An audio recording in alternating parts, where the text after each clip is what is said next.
70 तासाच्या नंतर नाही, पोलिसांनी का उपकार केले का? सरकारनं उपकार केले का आरोपीला पकडून?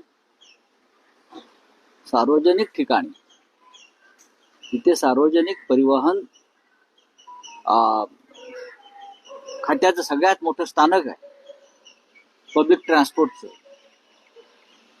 तिथे हे असे बलात्कारासारखे प्रकार होतात गाड्या थांबलेल्या गाड्यांमध्ये.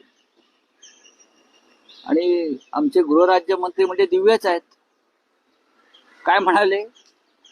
काय ते आतमध्ये काय कोणी हाणामारी झाली नाही, सगळं शांतपणे बलात्कार पार पडला, त्याच्यामुळे बाहेर कळलं नाही.